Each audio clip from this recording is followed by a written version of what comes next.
Bonjour, bienvenue à ce message lumière de la famille Myriam. Nous sommes dans le jeudi de la 4e semaine du temps pascal et nous nous approchons de la Pentecôte et le Seigneur, je pense qu'il est en train de nous préparer à recevoir ce très grand don de l'Esprit Saint.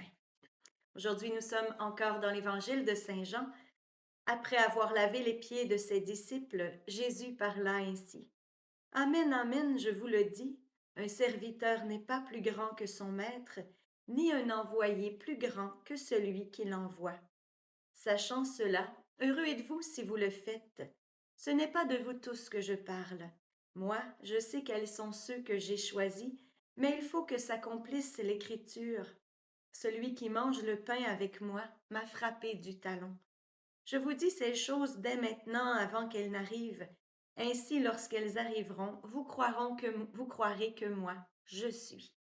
Amen, amen, je vous le dis, si quelqu'un reçoit celui que j'envoie, il me reçoit moi-même, et celui qui me reçoit, reçoit celui qui m'a envoyé.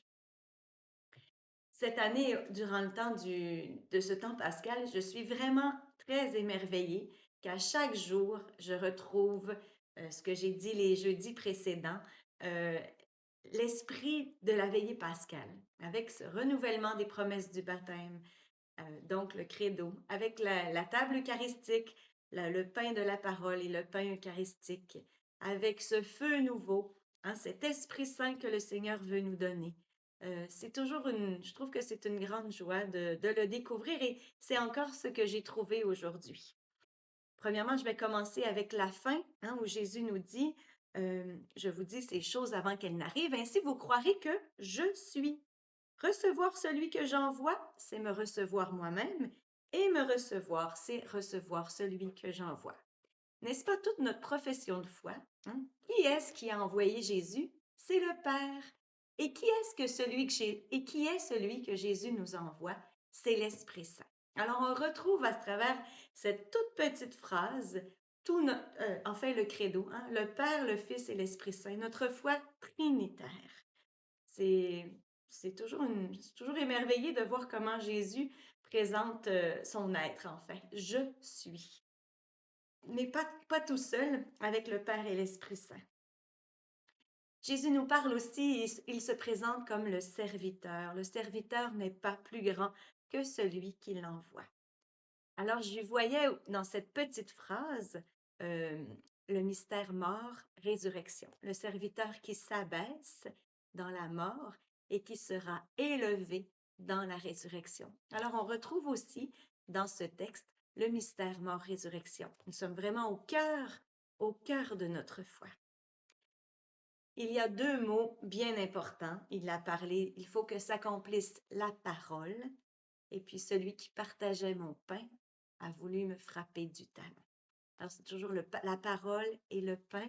Donc, on est aussi dans ce mystère eucharistique que Jésus est venu nous apporter. Et en terminant, c'est parce que je me suis dit, puis moi, Jésus, je fais quoi avec ça? C'est beau, je le contemple, son mystère, je professe la foi de l'Église. Alors, Jésus nous dit, heureux êtes-vous pourvu que vous le mettiez en pratique.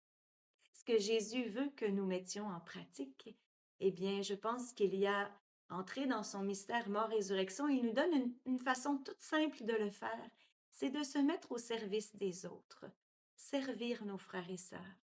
Hein? Des fois, on dit, ah, c'est toujours moi qui sers, pourquoi c'est moi? Parce que le Seigneur t'a choisi. Hein? Mais tu peux aussi entraîner les autres, hein, faire l'éducation au service. On peut le faire avec les autres, dans la liberté des enfants de Dieu, aussi enseigner aux autres à servir, donner l'exemple, mais aussi être des pasteurs, comme Jésus est en train de faire avec ses apôtres, donc avec nous aussi. Alors, les métiers en pratique par le service, la contemplation de la parole, la prière. Je pense que c'est comme ça que je vais pouvoir ressembler à Jésus et puis le rencontrer et pouvoir professer ma foi, l'annoncer à travers mon quotidien, mes paroles. Si je suis convaincue, je serai convaincant. Je te souhaite une belle journée. Au revoir et à demain.